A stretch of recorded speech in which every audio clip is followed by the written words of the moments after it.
Hi everybody, David here, and today I'm going to talk about what to do if you throw your back out. Nobody wants this to happen, and it happens to a lot of people a couple times a year usually, and there are a couple factors that I need to talk about in terms of why that happens, because there's a definite why, and if you can solve the why, not only can you solve the actual pain when you get into it, but you can also potentially prevent it in the future. So let's talk about what it is first. So throwing your back out usually means that there's something in your spine that has slipped, usually a disc or a facet, which is a joint in the vertebra, that has slipped or shifted in some way. And when that happens, your back goes on lockdown. Your brain senses that something is shifted in your spine, and it then sends the message to the muscles to totally lock down and contract to protect your spine to keep it from moving. The problem is it's no fun, it doesn't feel good at all when those muscles go into spasm. So usually what happens is you'll do something, you'll pick something up, or you'll make a movement, or you'll be playing golf or something along those lines, and you just know, you go, oh, and you stop, and all of a sudden, next thing you know, you're grabbing your back and, oh my gosh, I'm in pain, I can't move. And you can barely take a step. All you can do usually is lay down at that point. It's the only thing that usually relieves the pain. So that's just a matter, as I said, of your spine just shifting. Something, a vertebra, potentially a disc, has slipped out of place, and your brain has sent the message to go on lockdown. So that's usually the cause, but there are two reasons why it happens, right? Because normally it shouldn't happen if you're playing golf or picking something up or whatever you did to set this off. You've probably done it 1,000 times, maybe 1,000,000 times, and it's never happened before. So why now? Two reasons. One is that you are already misaligned. You are actually an accident waiting to happen. What I mean by that is that your pelvis has been out of alignment, out of place. Your spine has been out of place. Your shoulder girdle has been misaligned, meaning one shoulder is rotated forward or dropped down. One hip has been elevated or rotated forward. And if you've ever thrown out your back, or if you're worried that you will, then look in the mirror right now. Stop, look at yourself in the mirror, and look to see, are your shoulders level? Are your hips level? Is one hip higher than the other? Is one foot turned out compared to the other? There are all kinds of different signs that your back is really out of balance, and there's uneven pressure of gravity going down on your spine. There's more pressure on one side than the other. Anytime there's misalignment and imbalanced pressure in the spine, there is a risk and a chance that there's going to be a disc blowout, a muscle spasm, a tweak of some kind, which is going to send you into pain. So you don't want that, obviously. So misalignment is the first cause. The second cause is emotional stress. And emotional stress almost always is the trigger that sets off the pain.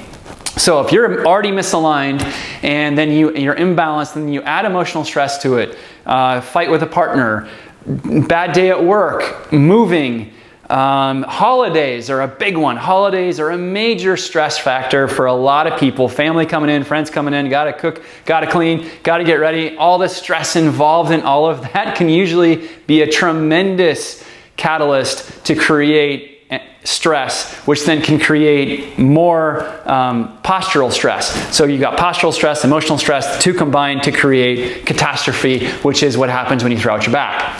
So we need to address both. We need to address the emotional stress and the physical stress, the physical misalignment. I'm going to show you in a second exactly how to do that, how to address that misalignment.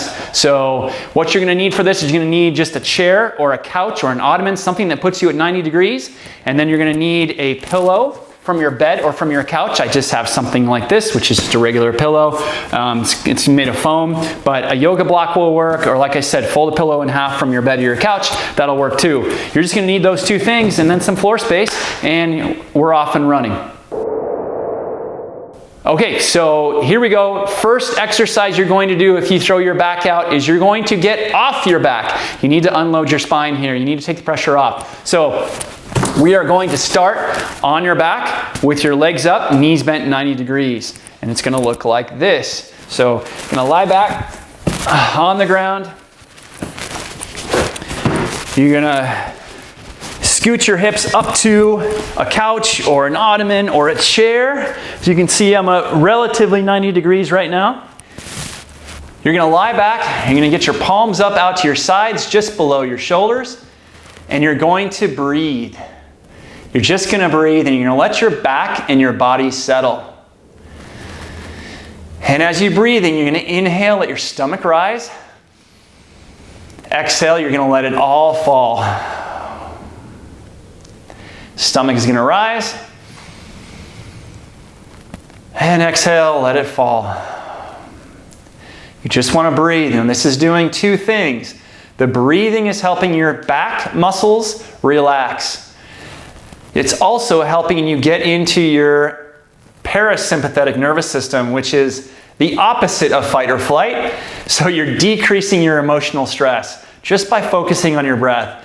Inhale, let the breath come in. Exhale, let the breath come out. Focus on breathing. You want to be here for at least a couple minutes. Just let your back and your body settle. Notice where the pressure on the floor is. Does it feel like your lower back is flat on the ground, or is it arched up a ways? Is it too much pressure on your tailbone?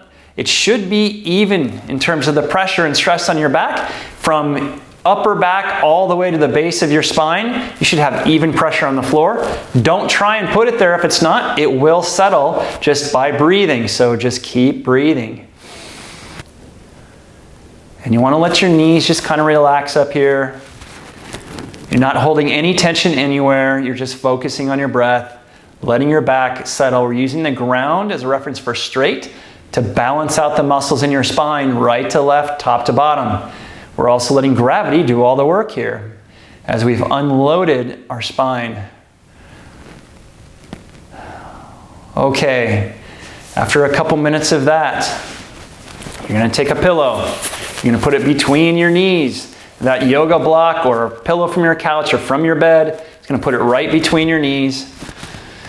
Keep breathing. And this time you're just going to squeeze the pillow with your knees. Your knees are going to squeeze in, relax, squeeze, release, just at that pace. And you only want your knees moving. You don't want your hips or your back or anything else. Just your knees are moving. And what we're doing here is we're giving the message to your hip muscles, to your spine muscles, to relax.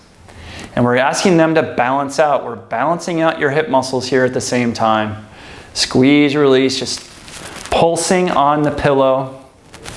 Not too fast, not too slow. Focus on the inner thighs doing the work. Keep breathing.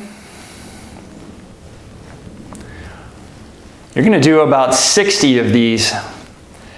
You want your inner thighs to get kind of tired. You want to move the work and the focus, your brain's focus, into a different area other than your spine here. So you want those inner thighs to be kind of fatigued. Okay, when you get to 60, or take the pillow out, put it by your side. You're going to use it again here in a minute. Just breathe. Notice where your back is now. Is it flat on the floor? Is it arched up? Just wherever it is, let it be okay. Okay, now, what you're going to do, and I know this is tough because you're in back pain, but you're going to slide away from that couch or that ottoman. Put your feet on the ground, knees bent. And you're going to interlace your hands together, palms together, and you're going to pull your hands straight up overhead until they hit the floor. And your goal is not to let your elbows bend as you're pulling these hands up straight overhead. Now, if you can't reach the floor, don't worry about it. Go as far as you can go without bending those elbows and without really arching your back to get there. Okay, you just want an easy rhythm, pulling those arms and hands back and forth. What we're doing here is we're asking your shoulder blades to start to rotate and move. We're also realigning your upper back. Both of those things, the shoulder blades rotating and your upper back changing position, is helping to relieve the stress off your lower back, and it's also helping to balance out the muscles on each side of your spine. So we're taking the twist out of your spine, which is kind of the whole problem here. There's too much twist, there's too much imbalance, and your brain has sensed the stress and it has gone on lockdown in your back. Just back and forth. Okay, you're going to do, as I said, about 20 or 30 of those. Then relax your arms. You're going to get that pillow again and you're going to put it between your knees. And you're just going to, with your feet straight ahead, Feet on the ground, stomach relaxed, squeeze, release, another 20 times. Squeeze, let go, squeeze, let go. Don't let the pillow fall. You're just gonna rhythmically, kind of medium pace, squeeze on that. And what we've done here is we've actually changed the position of your spine. The idea is that the first couple exercises got your back to relax a little more. Now we're gonna need to remind your body that it's okay, and your spine that it's okay to move into a different position, right? When your brain goes on lockdown, when your brain sends your muscles the message to go on lockdown, it doesn't want you to move. So now that you're okay, we're going to retrain your body to move again and give it the sign it's okay. So now get the soles of your feet together and let your knees drop out. Just let them fall out away from each other. You'll notice that your lower back arches up off the ground. Let it. That's important. That's a good thing. We want that. We need your spine to shift and change position a little bit to relieve the stress. And just like the other positions, you're going to breathe. Inhale, let your stomach rise. Exhale, let it fall. Inhale, stomach rise. Exhale, let it fall. Just breathe in this position. Let your knees drop out. Don't try and hold them up. Just breathe. You're going to be here for about 1 minute. So just keep breathing. Let your back muscles just relax. Let everything just relax. Relax your shoulders. They're not supposed to help. Focus on your stomach rising as you inhale, falling as you exhale. And now we're going to add in those pullovers that we had before. Interlace your fingers together, arms straight, palms together, and back and forth. The elbows go straight. Don't let them bend. Fingers stay interlaced, palms stay together, and you reach up and down. And you might feel your leg muscles releasing, your knees might drop out farther as you do this. That's fantastic. That is your body unraveling the layers of tension. Keep going, just a couple more.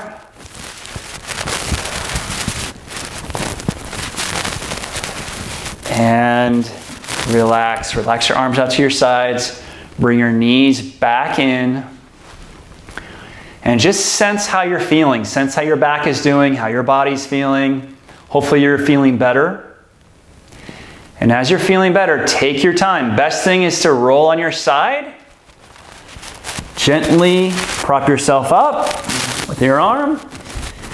And then best you can, try and get to 2 knees.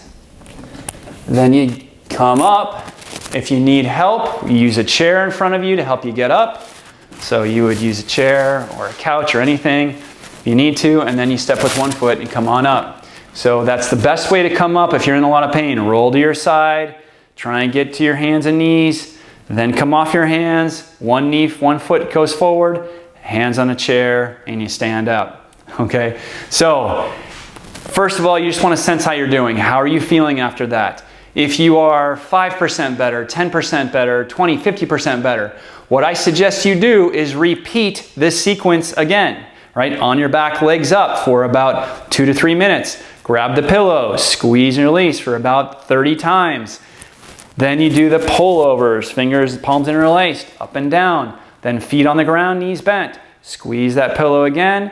Then soles your feet together, knees out for about 1 minute, and then pullovers again, and then come up, all right? So if you need to repeat this sequence 2, 3 times, absolutely do it. You want to do it in that order, exactly in that order, and you might want to do this 2 to 3 times a day until you're out of the woods, until you're out of pain. And never do anything that increases pain. If anything increases pain, you stop or you skip that exercise. If you need to see a doc about this, absolutely do it. There's no downside. So, but you always want to be smart, so pay attention to your body, listen to your body's messages. Hopefully this sequence will help you. There's one more exercise I want to show you, and that is the wall sit. So you're going to lean against the wall. You're going to walk your feet forward. Make sure you're wearing shoes with this so you don't slip. I have a hardwood floor here, so I don't think I'll slip. And you're gonna slide down. Now when you walk forward, you want your feet to be about fist width apart, pointing straight ahead. Slide your hips down the wall. You wanna stay above 90 degrees here. You don't wanna go too low for this one. What you do wanna do is press your lower back flat into the wall. No space between your lower back and the wall. And then you're going to breathe. Relax your shoulders, relax everything. Keep pressing that lower back flat into the wall as long as it's comfortable.